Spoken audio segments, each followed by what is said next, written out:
Army का जो चर्चा सबसे ज्यादा लोगों ने सुनी 2018 में, जब सहारनपुर में जब वो बवाल हुआ। 17 18 में तो आप अरेस्ट 17 में तो मैं जेल चला गया। आप जेल चले गए थे, हाँ। तो ये जो उस समय भीम आर्मी की बड़ी चर्चा हुई, आपने कभी और ओरिजिनली किस बात के लिए बनाई? 2013 में जब मेरे फादर चले गए 11 जनवरी को, उससे पहले मैं अपनी ज़िंदगी को जीता था, मेरे बहुत सारे सपने थे, लेकिन 12 जनवरी को मैंने तय किया कि मेरा पूरा जीवन जो है इस जो गैर बराबरी है उसके खिलाफ लगेगा पूरा जीवन। ठीक है, मेरे पिता मेरे हीरो थे, और जब मैंने अपने हीरो को खोया तो मैंने तय किया कि मैं आज से अपने लिए नहीं जीऊँगा। तो मैंने इस संघर्ष को शुरू किया। 2014 में एक बहुत शानदार शख्सियत, हमारे जो लीडर हैं विनय तंत्र सिंह जी, उनसे मेरी भेंट हुई। जबकि हम वहीं रहते थे, वो अपना काम करते थे, लेकिन फिर एक चर्चा हुई किसी विषय को लेकर। तो मैंने उनसे कहा कि यार, हम पढ़े लिखे लोग हैं और हम अपनी आंखों के सामने सबको जोड़ते हुए देख रहे हैं, मैं इससे सहमत नहीं हूँ। अगर हम कोशिश करें तो एक बड़ी ताकत हम लोग बना सकते हैं। पहले दिन उनको मेरी बात बहुत सीरियसली नहीं लगी, लेकिन 3-4-5 दिन की चर्चा के बाद, क्योंकि मैं उनको जानता हूँ, वो संघर्षशील आदमी, तो फिर इस बात में रफ्तार पकड़ी।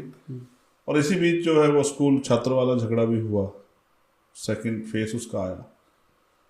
और जिस तरह से भीम आर्मी के लोगों ने उस विवाद में सामना किया, ये सहारनपुर की बात कर रहे हैं, सहारनपुर में जो हुआ था, ये मैं 14 की बात कर रहा हूँ। स्कूल वाले डिस्क्रिमिनेशन का जो सेकंड फेस है, मेरे बाद जो बच्चों के साथ हुआ वो इंसिडेंट है। उसके बाद हजारों ऐसे इंसिडेंट्स है, बहुत सारे लोग आए। जो इलाका है वहाँ, जितना मैं पढ़ रहा हूँ, सबसे अधिक वहाँ जो आपस का ये संघर्ष था वो दलित और ठाकुरों के बीच ही था।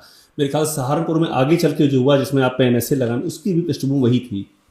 देखिए, एक्सीडेंट हुए हैं, 2016 वाला हुआ हो, जहाँ बोर्ड लगा हुआ था, एक बोर्ड लगा था वहाँ पर, द ग्रेट चमार का। हाँ। वो भी मेरा घर नहीं है, वो मुझसे 12 किलोमीटर, गढ़कोली। हाँ, मैं छुटमलपुर में रहता हूँ, वो मेरा घर नहीं। आप रहते छुटमलपुर में। कई बार बड़े मेन स्ट्रीम मीडिया के पत्रकार लिखते हैं, मैं सोचता हूँ कि उनकी सेहत सलामत रहे, उनको क्या, ये ठीक कह रहे हैं, आप रहने वाले छुटमलपुर के हैं, वो गढ़खोली का है, मुझसे 12 किलोमीटर दूर है। मगर वो लिख देते हैं कि उनका गाँव। मैं सोचता हूँ कि आज क्या, कहाँ स्तर कितना गिर गया मीडिया का, कि बिना किसी जांच के, बिना पड़ताल। तो आपने उस बोर्ड का जिक्र किया, बोर्ड का जिक्र, वो 16 की घटना है, 16 की। हाँ, तो वो बोर्ड जो लगा था उसका क्या, उसके पीछे वो क्या? एक विवाद हुआ गांव में ही, और गांव के लोगों ने मुझसे कहा कि मैं, उन गांव में हम लोग पाठशाला चलाते थे। जैसे मैंने आपको 2014 से किस्सा शुरू हो गया। पाठशाला हमारा पहला प्रमुख काम था, भीम आर्मी पाठशाला, जिसमें बच्चों को कॉन्स्टिट्यूशन के प्रति, अपने महापुरुषों के प्रति, राइट्स के प्रति, जो कि रिस्पॉन्सिबिलिटी सरकार की, हमारी नहीं है।